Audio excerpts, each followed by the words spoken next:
Hello and welcome to our podcast, You're Not Alone, your guide to mental wellness, presented by Radio Free 102.3 KJLH. I'm Tammy Mack. So this podcast is a production of the Chicago School of Professional Psychology, which has been training and educating multiculturally competent mental health care professionals for nearly 50 years. These are the professionals you want to talk to, okay? Our program is committed to educating our community about mental health and wellness and normalizing conversations about our mental health. Our program will explore mental health and wellness issues that impact us, as well as explore ways we can improve our wellness. Every week, I will be joined by mental and behavioral health experts who will share their experience and expertise to help us on our journey to good health and satisfying lives. There is no doubt our children and adolescents need our help. This is probably one of my favorite podcasts to date because we are about to reach out and touch our children today. They are experiencing increasing rates of depression and anxiety. But the most troubling statistic is the dramatic increase in the suicide rate of our young people. According to the Centers for Disease Control, since 2018, are you ready for this? The suicide rate among young Black people between the ages of 10 years old and 24 has increased by 36%. Staggering numbers. Staggering. I'm joined today with clinical psychologist Dr. Claudia Shields, who is a professor at the Chicago School. Dr. Shields specializes in multicultural community clinical psychology. She launched the Ally program at the Student Health Center at Mount San Antonio College, dedicated to suicide prevention for LGBTQIA+ students, faculty, and staff. Dr. Shields has also worked extensively for hate crime prevention, suicide prevention, and diversity and leadership programs for the city of Azusa, the Azusa Police Department, and the Azusa Unified School District. She has taught at the graduate level for nearly 30 years and has served as a department chair as well as director of clinical training. She's also received honors from the mayor of Los Angeles, the governor of California, and was also named Woman of Achievement by the Century City Chamber of Commerce. Welcome, Dr. Shields. Thank you for having me. I'm also joined today by Dr. Danisha Colvin, a native of LA, who earned her doctorate in applied clinical psychology at the Chicago School. In addition, Dr. Colvin has a master's degree in applied behavior analysis and a master's degree in business administration from National University. Dr. Colvin is currently a clinical director working with children and adults with intellectual and developmental disabilities. Dr. Colvin is grounded in positive psychology, crisis intervention, and behavioral support services. Furthermore, Dr. Colvin is completing her theology degree and working with the AME Church to assist with organizing the children's ministry and providing psychological services as needed. Please welcome Dr. Colvin. Thank you for having me. Before we get started, it's my understanding that the Centers for Disease Control statistics have increased.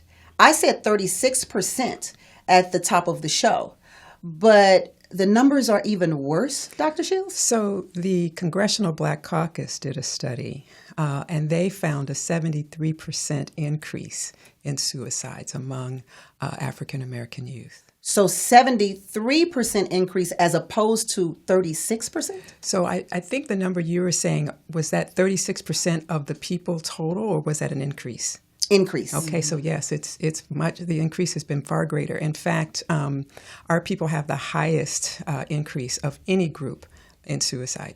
And when you say our people, you're referring to African American, people of African heritage. Well, that goes against all of these rumors that we've heard where Black people don't commit suicide, Dr. Shields. So how is this so? Well, there are a number of factors that contribute to suicide. And when I name them, you'll go, oh, that makes sense. Mm-hmm. Okay. So one of the things we know is depression. Mm-hmm. Another one we know is discrimination. One of the things you saw is a peak in those numbers right around the time when we had a lot of high-profile deaths, right? So Trayvon Martin, right? Mm-hmm. I could name But all we of can those name names to the day we die. Right?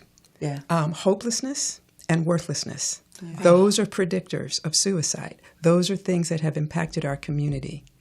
And so when you think of it that way, it makes sense. Here's the other thing. Suicide doesn't get reported. In many circles, there are more suicides every day than homicide, usually related to gun violence. What do you mean suicide doesn't get reported? It's underreported. It doesn't make the news. Wow. So across the spectrum, mental health providers understand that suicide is more likely a risk than homicide. But it doesn't get talked about. It brings shame. People don't like to think about it. Right? And so it is a silent killer. Dr. Colvin, what do you attribute this increase, this rise to when it comes to our youth? Because, I mean, the numbers are that our youth, our Black children, let me make this clear so that you're understanding.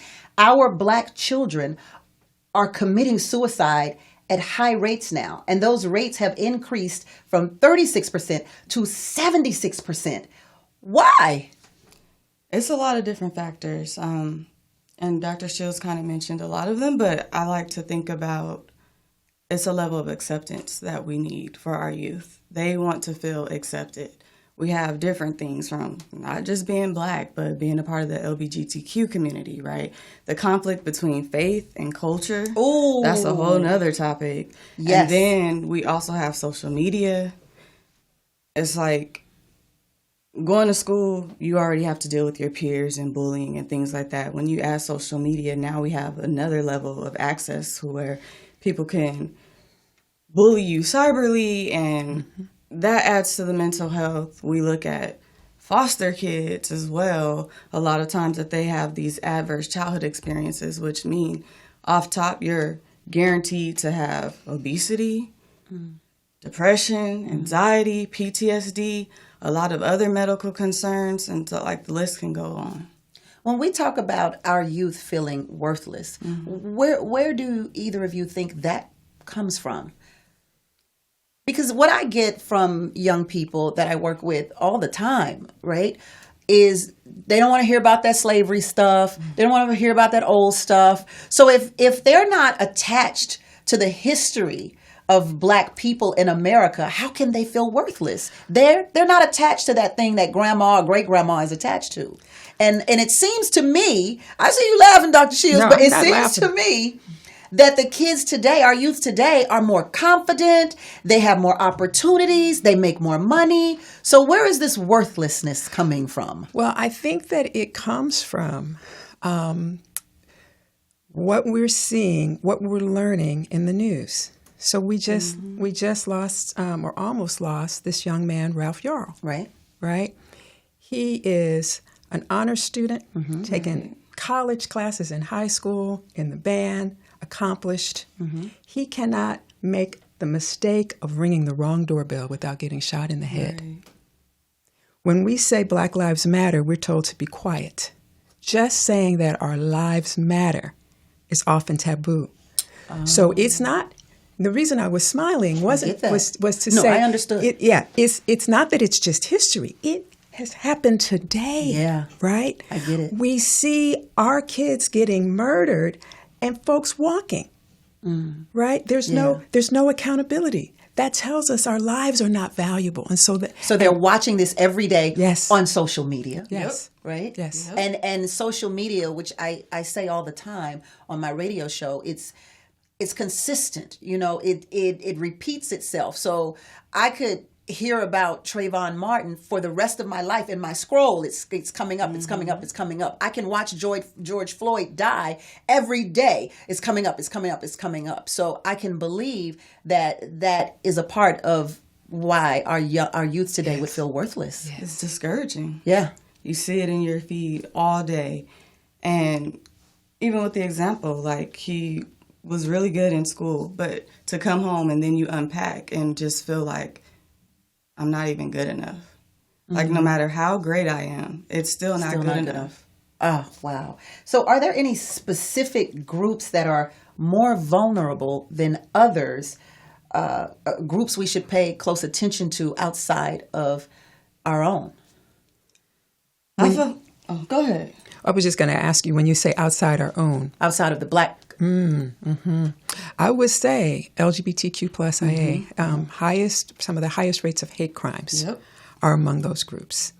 And there's a real way in which our society is still so unconscious about those issues, so unconsciously structured with heteronormativity, homonegativity, transphobia, making laws about how people are supposed to identify in terms of their gender, right? So we feel who can marry who can love who, right? And so what we find is that raises risk for suicide. If you create a community where people feel like they're free to love how they want to love, be how they want to be, suicide rates go down. You tell people that how you love, how you think, how you dress, all of that's not okay, suicide rates go up. There's been a lot of that in our Congress and with our politicians lately, of creating bills and laws that are telling us what we can and cannot do. It's crazy. Governor Ron DeSantis has made so many bills right now of what you can and cannot do. I believe there's a bill on the floor now where if you can get the death penalty if you. You're looking at me like you don't know what this is, but you do. You can get the death penalty if you sexually assault a child, which I can't say I'm not okay with that one. But there are these laws now that are controlling us. We can't say the word gay. We can't go into the school or we have to tell our parents. I want to ask, because you were talking about the LGBTQIA community. The bill that's current right now, it talks about parents being able to know whether their child is transitioning or not. Should the teachers tell their parents? And I ask that because is this something that is leading our youth to suicide? The fact that they can't tell their parents if they are a part of that community. Yeah. It can. It's very important that we affirm people for who they are. Exactly. Rather than telling them who they are. Who are you? Okay, baby, I love you. Yeah. I want to know you. What should the roles be in school? It goes back to that acceptance. And so I'm a firm believer of the relational aspect. If I'm coming to school and I'm spending 8 hours of my day with you, it should be a level of trust. We should have some type of rapport. I should be able to confide in you. And I get it as far as including parents and letting them know what's happening on the day-to-day. But at the same time, parents aren't going to always receive that information. And the schools don't either. Depending on the teacher and their beliefs, right? It depends, because I've seen it go either way. Either the teacher is more welcoming and like I understand, and that's like that one person that student can walk and confide in. And then I've seen teachers that'll push them away and don't want to have anything to do with it because it doesn't align with them and their beliefs. So then what should the schools do? Be open and accepting. And this is coming from a woman of faith. So like, going back to the conflict between faith and culture, culture says it's okay. Faith says it's not. I believe we should be open, because if our main goal is to keep everyone alive, healthy, thriving, we shouldn't be so quick to tell them what they can or cannot do. No one understands the struggles that each person goes through. So what can parents do? Support. Be open. Ask questions. Don't be so quick to ask, why are you behaving this way? But really listen to what's happening internally for that child and giving them that free space to communicate what's happening so they have a better understanding, and then go from there. Yeah. I saw something on social media that said the difference between the way white people respond to their children who come out versus black people, how they respond to their children when they come out. And white parents typically go, oh, okay, we'll try to understand that. We'll support you all the way. And then black parents say, yeah, she called herself liking a little girl. It's a phase. Right. So is there something really that is there somewhere parents can go to learn, to try to understand, or how do we get them to understand? Because in the Black community, it is taboo for us. So how do you make someone who doesn't want to hear it, hear it? Mm-hmm. So I think some of it does go to certain segments of faith communities, not every faith community. But I do think that for many of us, it's tied to religion. And I'll share this piece. One of the things that helped me in my own journey to becoming an affirming person was I started thinking about how we talk about the Bible, the Holy Bible, as God's Word. So I get out a concordance and I look at what's the number one word mentioned in what we refer to as God's Word. It was love. I didn't find homosexuality in there, period, in all its forms. So what was God talking about? Are Christians talking about what God is talking about? God is saying love, period. And if you look at 1 Corinthians 13, love is open and unconditional, right? And so I start there. And if you get that part right, I think all the other stuff's going to fall in place. And when you say love, we're talking in every sense of the word, because even you mentioned that another reason why kids are committing suicide is because of racism. Yes. And absolutely. So love has everything to do with racism too, because if you love, then you don't really see people or characterize people by how they look. That's right. So how is it when we talk about racism, what is it that our kids are feeling there? Is it only the deaths of these young kids, or is it something else that's there? I think that's a good point. I think they are feeling unloved and unlovable. Exactly. Yeah. Unworthy. Not enough. I mean, the list can go on.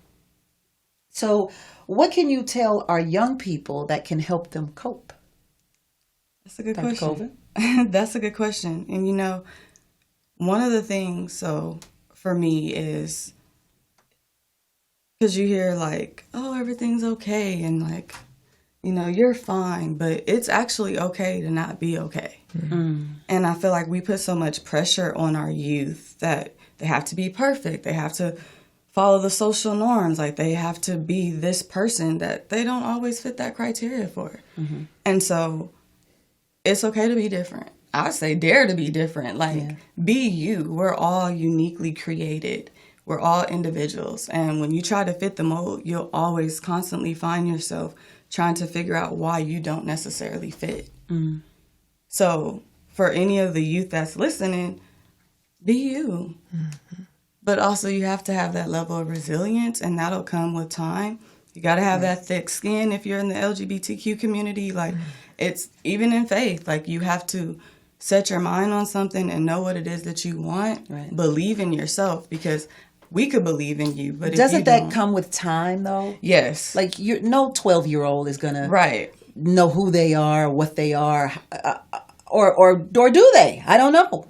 I mean, it depends on the person, but I feel like it's definitely.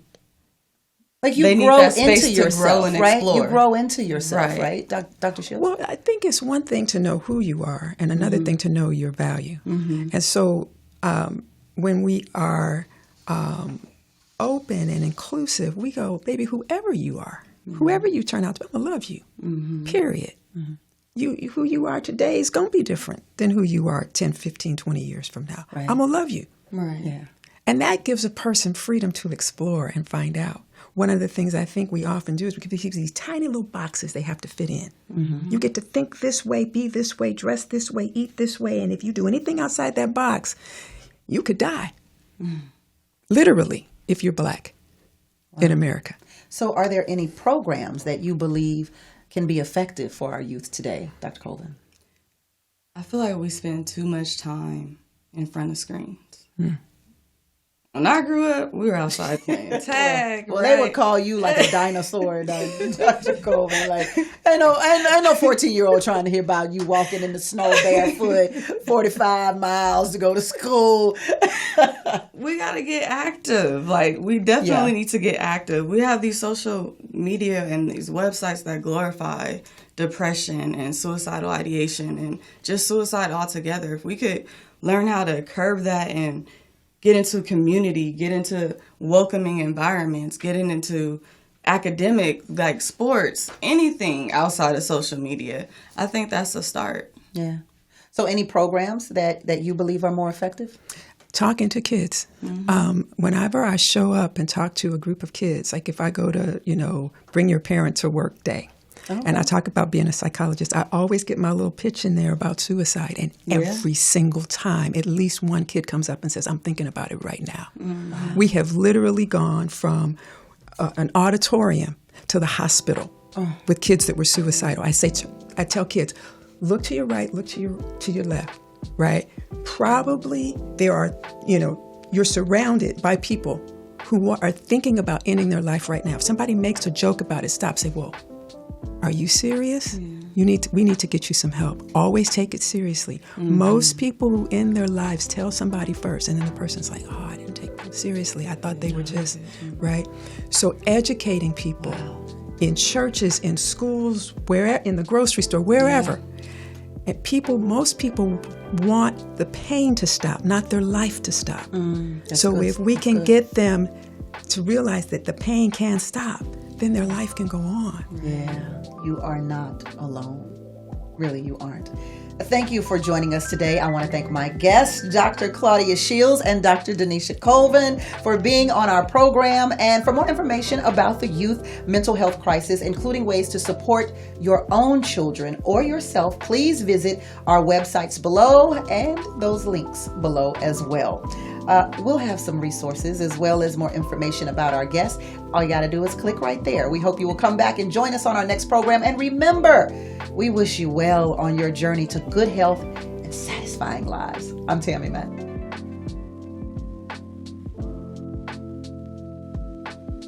The opinions expressed by our guests or host do not necessarily reflect the views of KJLH Los Angeles or the Chicago School.